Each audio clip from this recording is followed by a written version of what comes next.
Hi, and welcome to Mr. Fisher's Science Podcasts. This podcast deals with Bohr models. So when constructing a Bohr model is a representation of an atom. And it's a fairly good representation to depict what an atom actually looks like. So when we calculate or when we go about creating Bohr models, there are a couple things that we need to keep in mind. We first of all need to keep in mind that all Bohr models have a nucleus. And in the nucleus, we're going to find protons and we're going to find neutrons. Now as well, all Bohr models are going to have energy levels.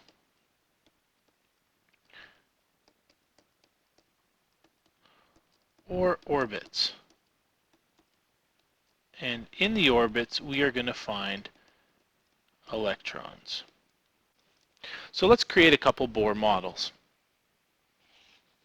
The first Bohr model we're going to create is a very simple one, and that's a Bohr model for hydrogen. Now, in order to do this, we're going to need our periodic tables. Hydrogen, as we can see on the periodic table, is atomic number 1.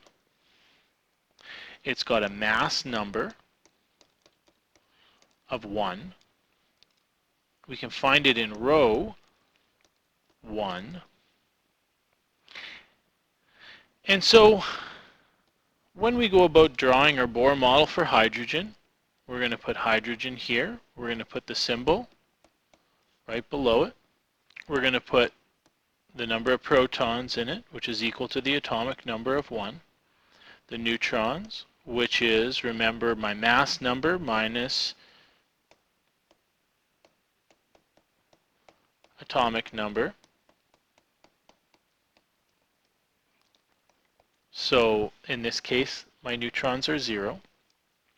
And the row tells me the energy levels. So because I'm in row 1, I need 1 energy level. Now, I've got my protons, I've got my neutrons. Remember that to find electrons, that equals protons. So my electrons are going to be 1. Now the last thing to talk about is the valence. And the valence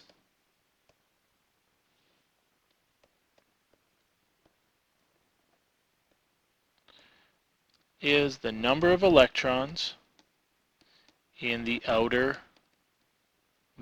orbit.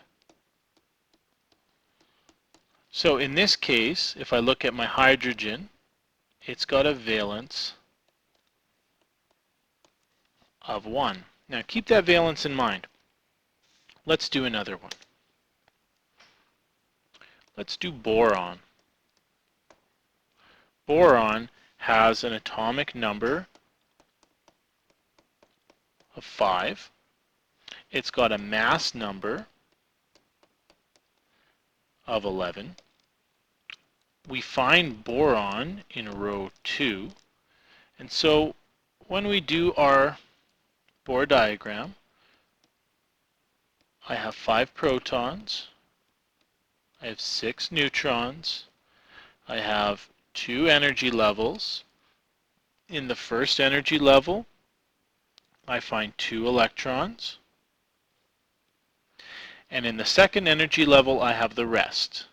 And so there's 3 electrons.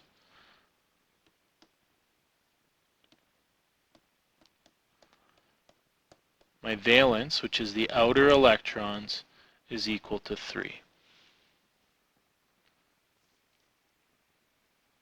Let's do one more.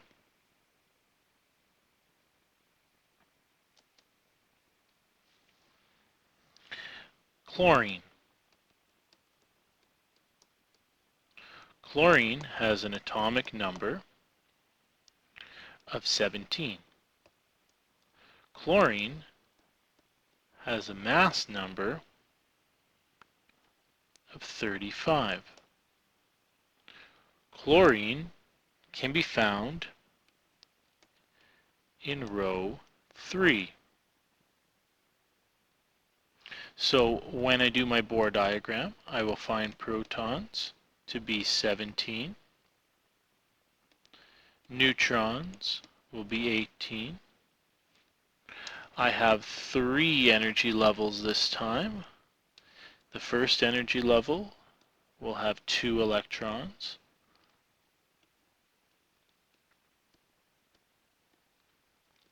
Second energy level has 8. And the third energy level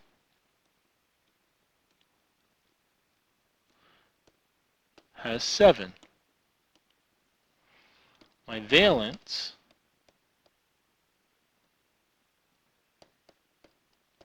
is equal to 7.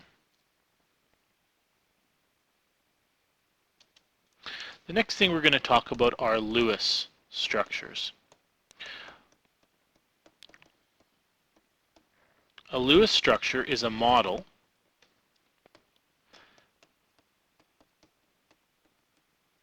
that shows an atom's valence number only. Lewis structures are very useful when we begin to talk about things like atomic bonding. So let's look at how we go about creating Lewis structures.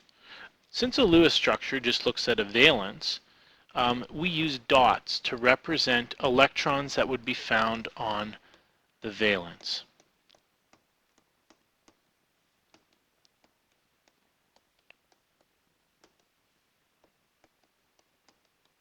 Now we can also call Lewis structures Lewis dot diagrams. So let's do a couple. Let's do a Lewis structure for hydrogen, boron, and chlorine. So hydrogen has a valence of 1. We found that on the Bohr diagrams. So hydrogen has got 1 dot. Now boron has got a valence of 3. So boron has 3 dots. Now notice I'm spacing the dots out. This is useful when we talk about bonding. Chlorine, remember, has a valence of 7. So chlorine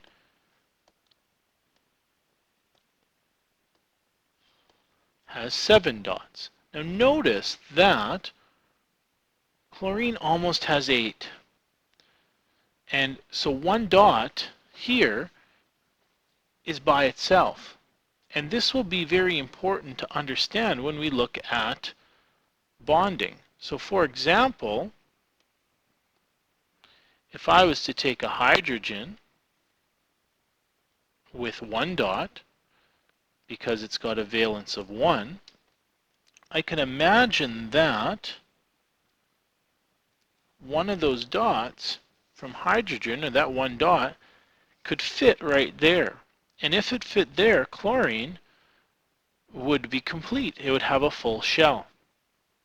And so this is just an introduction, but when we talk about atomic bonding, really this is what we're doing. We're moving electrons around. And this is why Lewis dots are very important. So that concludes the podcast on Bohr diagrams and Lewis structures, and I hope that was helpful.